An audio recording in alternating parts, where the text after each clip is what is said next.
HP का ये motherboard है। इस मदरबोर्ड को हम डायग्नोज करेंगे प्रॉब्लम क्या है। तो सबसे पहले हम DC कनेक्ट करेंगे, क्योंकि जब भी हमारे पास लैपटॉप आता है तो उसको डायग्नोज करने से पहले हमें उसकी रीडिंग चेक करनी होती है अपने DC मशीन से। तो ये HP का मदरबोर्ड है। बहुत बार लोग क्या करते हैं, जो बिगनर होते हैं, वो HP या डेल की जो मोटी पिन होती है उसको एक ही मतलब बिट होती है डेल की हो, तो उसे डेल में भी यूज़ करते हैं, HP में भी यूज़ करते हैं। और बहुत बार ये लैपटॉप ऑन भी हो जाता है, क्योंकि HP में भी मोटी पिन लगती है और डेल में भी लगती है। बट HP का जो कमर्शियल सीरीज़ के लैपटॉप्स होते हैं, HP EliteBook ProBook, इसके अंदर अगर आप डेल का बिट लगाओगे तो ऑन नहीं होगा। अगर आपके पास ऑन लैपटॉप आया है और आप डेल के बिट से मशीन से चेक कर रहे हो तो वो ऑन नहीं होगा। तो ध्यान रखें कि कमर्शियल सीरीज़ के जो लैपटॉप्स होंगे उसमें HP की बिट होनी चाहिए, क्योंकि यहाँ पर अडेप्टर ID का रोल होता है। तो इस चीज़ का ध्यान रखना। तो मैं इसमें HP की बिट लगा रहा हूँ, यहाँ पर DC लगा करके मैं आपको DC मशीन मार कराता हूँ। तो अभी आप देख सकते हैं जो DC रीडिंग है वो 0.00 1920 के आसपास है। बोर्ड को मैं यहाँ से ऑन कर दूँगा। ऑन करने पे मैं यहाँ बटन प्रेस कर रहा हूँ, बट DC के अंदर देख सकते हैं आप कोई भी फ्लैक्चुएशन नहीं है। तो चलिए हम इसे डायग्नोज करते हैं कि क्या प्रॉब्लम हो सकती है इसके अंदर। सबसे पहले DC को ऑफ करेंगे। आपको पता है कि सबसे पहला स्टेप जो हमारा फिजिकल का है और इम्पिडेंस का है। तो बोर्ड देखकर मुझे फ्रेश लग रहा है, क्योंकि बोर्ड मेरे सामने है तो इसलिए मैं कह रहा हूँ बोर्ड फ्रेश है। यहाँ पे थोड़ा सा जंपरिंग वम्परिंग की हुई है, यहाँ दिखा सकता हूँ मैं आपको, इस जगह पे जंपरिंग की हुई है, बट कोई बात नहीं, इसे आप इग्नोर करेंगे अभी। बाकी फिजिकल ठीक है, कोई दिक्कत नहीं है।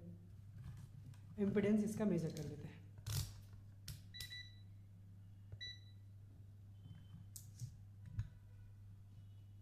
रेड प्रोब को ग्राउंड करके जितने भी कॉइल है सबका इम्पिडेंस मल्टीमीटर में देख सकते हैं। 3 नंबर में आपको 3 डिजिट में आपको वैल्यू शो करती है। यहाँ पर भी, ये भी। मैं यहाँ पर बहुत सारे शॉर्ट पैड होते हैं। बहुत सारे लोगों का कहना है कि जो हम इम्पिडेंस चेक करते हैं कॉइल पे ना करके शॉर्ट पैड पे कर सकते हैं।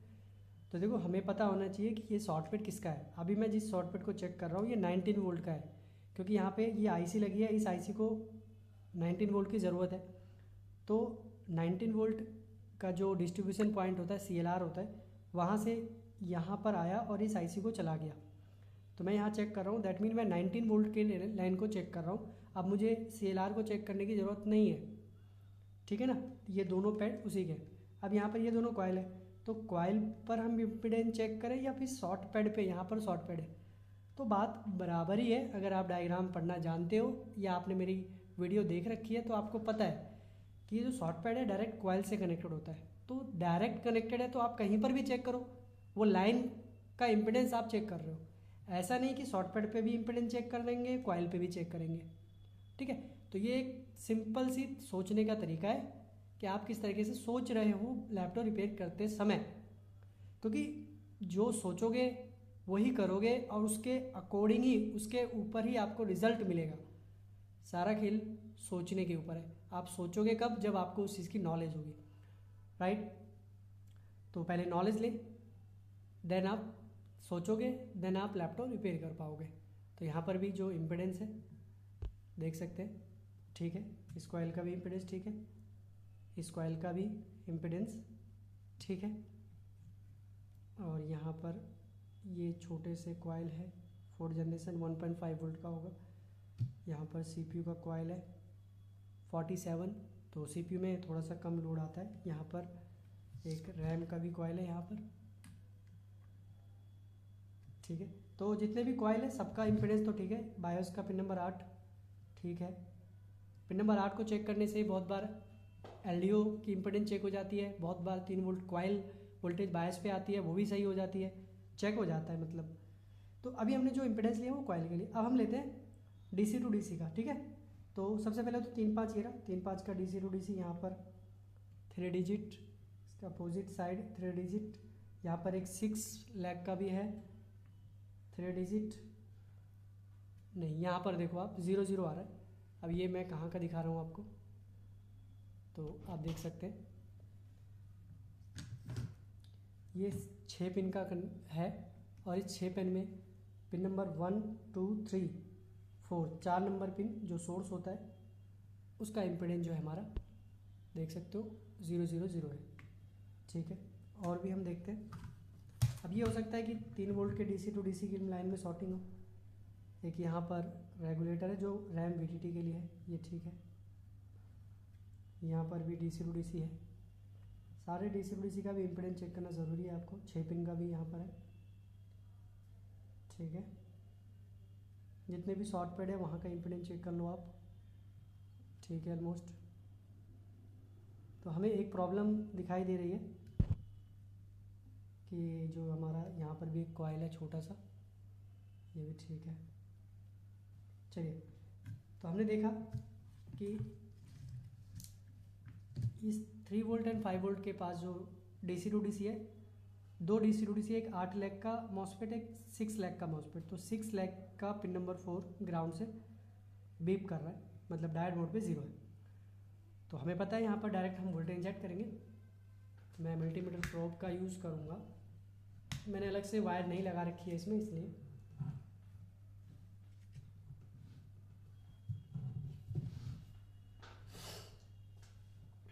वोल्टेज को मैं कर लेता हूँ सेट।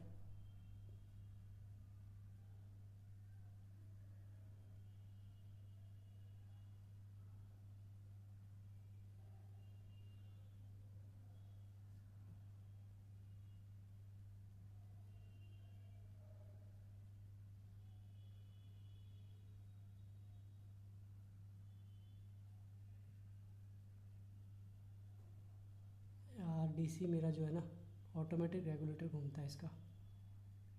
आप सबके डीसी में भी ये दिक्कत होगी बहुत सारे लोगों में कि आप सेट करते हो ये ऑटोमेटिक ऊपर नीचे देखो ऑटोमेटिक। मैं अभी रोल भी नहीं कर रहा हूँ फिर भी ये चला गया। मैं 3 वोल्ट पे सेट करना चाहता हूँ, ये 4 वोल्ट पे सेट हो जाता है, अभी देख सकते हो। तो ये इस नॉब की वजह से होता है। मैं इसको एक बार सेट करता हूँ। 4 वोल्ट पे क्यों जा रहा है यार?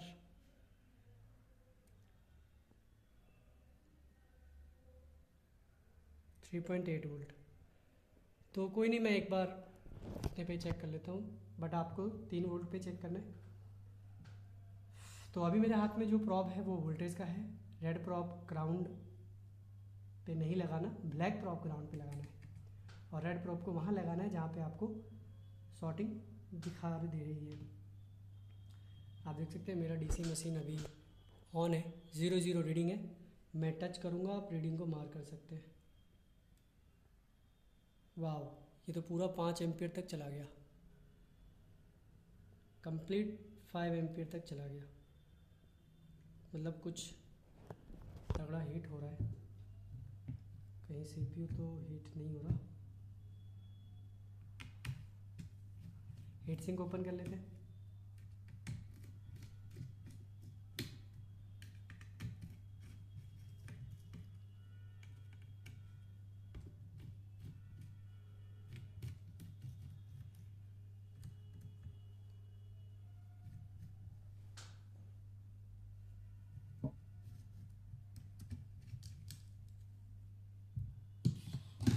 सीपीयू पेस्ट देख सकते हैं कितना लगा रखा है यहाँ पर। तो मैं यहाँ पर टच कर रहा हूँ और पूरा लोड कंज्यूम हो चुका है। सीपीयू तो गर्म नहीं हो रहा, बट कुछ स्मेल आ रही है।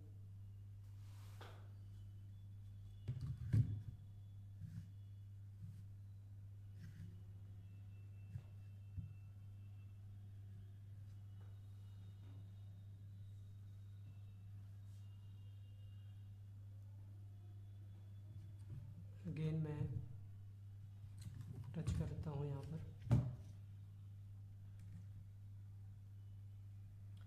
मेरा मशीन कम वोल्टेज पे नहीं जा रहा है, इस वजह से थोड़ी दिक्कत होगी।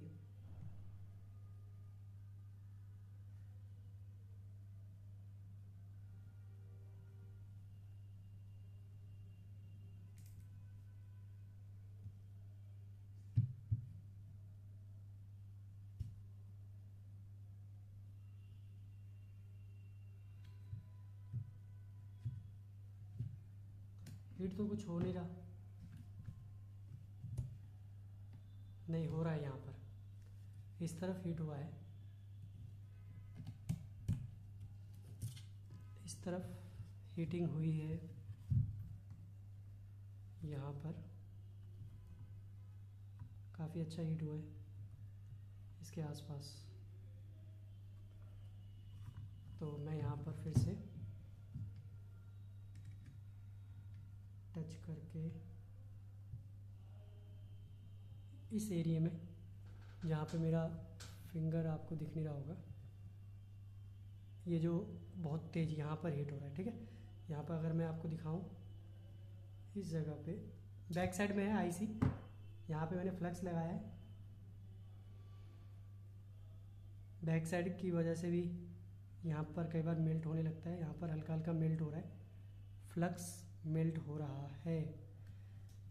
तो मैं आपको दिखाता हूँ कौन सा हीट हो रहा है, ये वाला, ये वाली आईसी हीट हो रही है। मैं आपको अगेन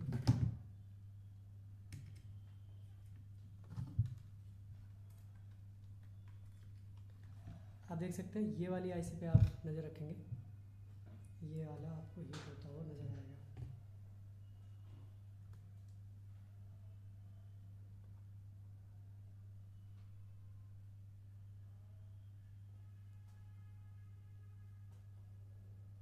कौन सा है भाई,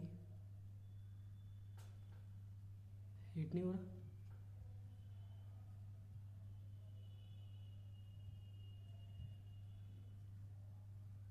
क्या बात है।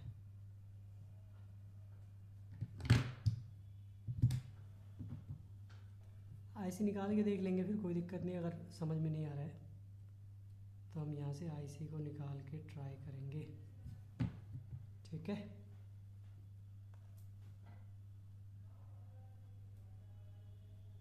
ये देखो स्मोक, देखो आप स्मोक देख सकते हो कितनी तेज़ी से ये स्मोक इस कैपेसिटर के अंदर से, यहाँ पर 3 कैपेसिटर है यहाँ पे। फिर से दिखाऊं क्या आपको, मुझे तो बहुत मज़ा आया इसको स्मोक देखकर। मतलब मैं तो वैसे कोई सिगरेट विगरेट नहीं पीता, बट लैपटॉप रिपेयर करते समय ऐसी ऐसी शॉर्टिंग के दरमियान धुआं आता है, फील करा देता है आपको, देख सकते हो आप कितनी तेज़ी से पानी उबल रहा है, देख सकते हैं।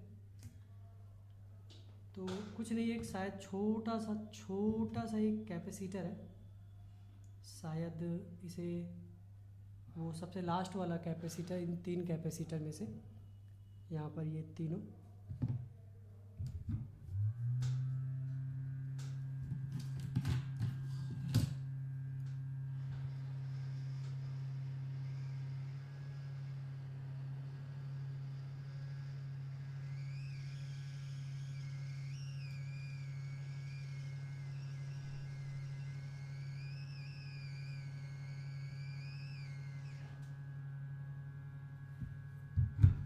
एक कैपेसिटर मैंने वहाँ से हटा दिया है।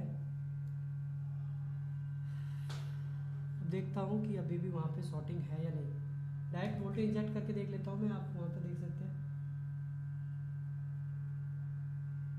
अभी तो कम हो गई, अभी स्मोक भी नहीं आ रहा और रीडिंग भी कम हो चुका है, ठीक है।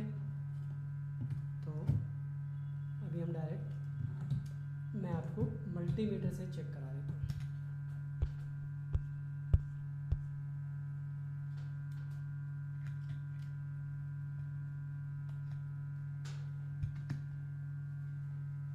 तो हमारी जो लाइन शॉर्ट थी वो इस कॉइल के पास जो 6 लाख का मॉसफेट था उसका पिन नंबर 4। तो अभी जो पिन नंबर 4, सॉरी गलत जगह लगा दिया मैंने प्रॉप,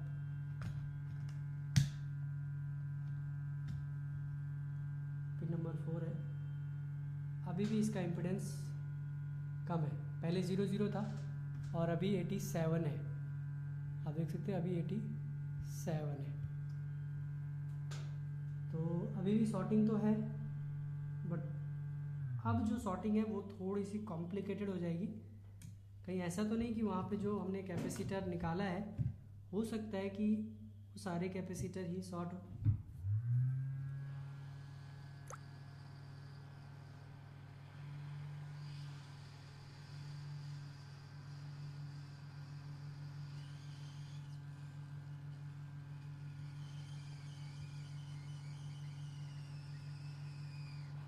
मैंने तीनों कैपेसिटर वहाँ से निकाल दिए कंफर्मेशन करने के लिए। अभी भी 88 है, 88 ही है अभी भी इम्पीडेंस इसका। अब क्या शॉर्ट हो सकता है भाई? बताओ बताओ बताओ, कमेंट करके बताओ और क्या हो सकता है। ये वाला जो है हमारा 87 ही आ रहा है। तो फिर से हम वोल्टेज इंजेक्ट करेंगे और देखते हैं कि क्या शॉर्ट है, क्योंकि ये कम है इम्पीडेंस। अगर मैं वोल्टेज इंजेक्ट करके देखूं तो मुझे ऐसा लगता है कि शायद मुझे इंजेक्ट नहीं करना चाहिए, क्योंकि एटलीस्ट 3 डिजिट के अंदर तो रीडिंग आनी चाहिए ना। 87 है।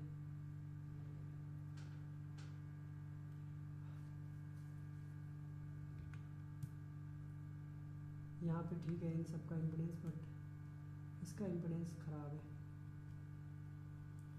यहाँ पर एक कैपेसिटर था, वो तो हमने चलो हटा दिया। इसके अलावा और कुछ तो नहीं है।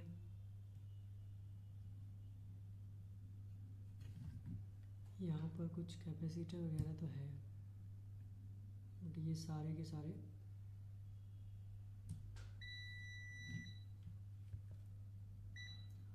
तो हम एक काम करते हैं, शायद मुझे नहीं करना चाहिए बट ट्राई कर रहा हूँ मैं वोल्टेज इंजेक्ट करके। 19 वोल्ट इंजेक्ट कर रहा हूँ, मतलब सप्लाई इंजेक्ट कर रहा हूँ मैं। ठीक है, डीसी लगाता हूँ और रीडिंग चेक करता हूँ। अभी भी जो रीडिंग है वो नहीं, बोर्ड ऑन हो चुका है। वाह, देखो बोर्ड ऑन हो चुका है, हीट सिंक नहीं है, सीपीयू भी गर्म हुआ। मतलब क्या है भाई?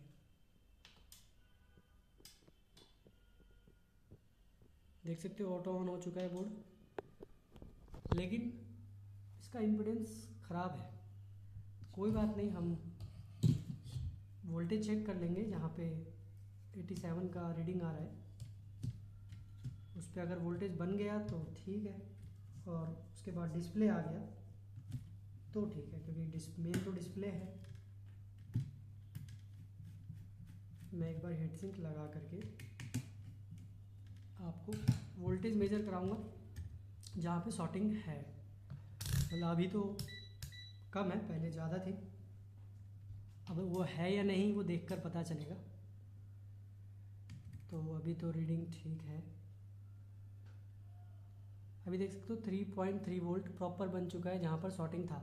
मतलब अब इसमें हमें किस चीज़ को सीखने की ज़रूरत है, ध्यान रखना। आपको मैं ये बोर्ड दिखा रहा हूँ, ये चिकलेट का बोर्ड है। अगर आपके पास 2 कॉइल यहाँ पर है, सीपीयू के नीचे 2 कॉइल है, यहाँ पर है एक कनेक्टर जैसा है, यहाँ पर 6 लैक का मॉसफेट है। अगर 6 लैक के मॉसफेट पर आपको पिन नंबर 4 पर 2 डिजिट में इम्पीडेंस आता है तो इसे शॉर्टिंग ना समझे, क्योंकि इस बोर्ड में अगर शॉर्टिंग होती है 2 डिजिट के अंदर तो बोर्ड ऑन नहीं होता, और अगर बोर्ड ऑन हो जाता तो यहाँ पर वोल्टेज नहीं बनना चाहिए था, बट यहाँ वोल्टेज बन गया। इससे ये पता चलता है कि इस बोर्ड के अंदर यहाँ पे जो इम्पीडेंस है वो 2 डिजिट के अंदर ही आएगा। देखो कुछ चीज़ें जो आपको समझ में आएगी किसी के बताने से नहीं, खुद के एक्सपीरियंस करने से। तो आप इस बात का ध्यान रखें कि अगर आपके पास इस टाइप का बोर्ड आता है तो अगर इसका इम्पीडेंस 2 डिजिट के अंदर आ रहा है और 50 से ऊपर है तो आप इसे सही माने, इसके ऊपर शॉर्टिंग इंजेक्ट करें, वोल्टेज चेक करें, पूरे बोर्ड में आप शॉर्टिंग ढूंढने लग जाओगे, बट मिलेगा नहीं। कई बार हम यही करते हैं। देखो समझो बात को मैं जो कह रहा हूँ, हम इम्पीडेंस चेक कर, फिजिकल देखने के बाद इम्पीडेंस चेक करते हैं। इम्पीडेंस में अगर मुझे यहाँ पर प्रॉब्लम मिला 88, 87 तो मुझे क्या लगेगा कि शॉर्टिंग है। क्यों लगेगा? क्योंकि 3 वोल्ट 5 वोल्ट के लाइन में है और 3 वोल्ट 5 वोल्ट के लाइन में हमने हमेशा देखा है कि 3 डिजिट के अंदर ही रीडिंग आती है। तो हम क्या करेंगे, हमारे माइंड के अंदर ये पता है कि 3 डिजिट आना चाहिए बट 2 डिजिट आ रहा है, तो हम यहाँ पे शॉर्टिंग निकालने के लिए वोल्टेज इंजेक्ट करेंगे। अब वोल्टेज इंजेक्ट करेंगे और बोर्ड में चेक करेंगे कहाँ पर क्या हीट हो रहा है, क्योंकि जब मैंने वोल्टेज इंजेक्ट किया था अगेन तो 300 मिली एम्पियर कंज्यूम हो रहा था। तो हम ढूंढते ही रह जाएंगे घंटों भर, बट कोई भी शॉर्टिंग मिलेगा नहीं। फिर हम चार्जर लगाकर चेक करेंगे और जब देखेंगे तो पता चलेगा कि यहाँ तो वोल्टेज बन रहा है, इसका मतलब यहाँ पे शॉर्टिंग नहीं है। कहीं पर अगर वोल्टेज बन रहा है उसका इम्पीडेंस कम है, तो ज़्यादातर चांसेस होता है 90% की वहाँ पर शॉर्टिंग नहीं है। मोस्टली केस में जहाँ शॉर्टिंग होती है, चाहे वो माइनर शॉर्टिंग हो चाहे वो लार्ज शॉर्टिंग हो, जहाँ शॉर्टिंग होती है वहाँ वोल्टेज नहीं बनता। ठीक है, तो आई होप आपको ये बात जो बताई ये समझ में आई होगी। और आप सबसे रिक्वेस्ट है, अगर आपको वीडियो अच्छी लगती है तो आप लाइक नहीं करते और 60% लोग सब्सक्राइब नहीं करते, क्योंकि आप लाइक करते हो सब्सक्राइब करते हो उसका डेटा मेरे पास होता है मेरे, क्योंकि ये मेरा चैनल है। तो अगर आपको वीडियो पसंद आती है तो लाइक करें, चैनल को सब्सक्राइब करें और अपने दोस्तों के बीच में इसे शेयर कर सकते हैं, जिससे मेरा जो चैनल है काफ़ी लोगों तक पहुंच सके और एक अच्छी नॉलेज लोगों को मिलेगी। तो मेरा भी भला होगा, मेरा भी चैनल ग्रो होगा और आपको भी सीखने को मिलेगा। ठीक है, मैं इसमें आपको डिस्प्ले दिखा देता हूँ कि डिस्प्ले आ रहा है या नहीं, क्योंकि एक लास्ट वाला जो बोर्ड किया था उसमें डिस्प्ले आ गया था, वो HP का था शायद, नहीं गेमिंग का था, वो दिखा नहीं पाया था मैं, बट उसमें डिस्प्ले आ गया था। प्रॉब्लम कुछ नहीं था, पैकिंग वैकिंग का, वो चार्जर से चला वो ना, उसमें वो गेमिंग सीरीज था इसलिए चार्जर लगा कर ही उसमें सॉल्यूशन मिला हमें, राइट। तो मैं इसके अंदर एक बार डिस्प्ले चेक कर लेता हूँ कीबोर्ड लगा करके। आप बोलोगे कि डिस्प्ले तो दिखाता ही नहीं हूँ मैं,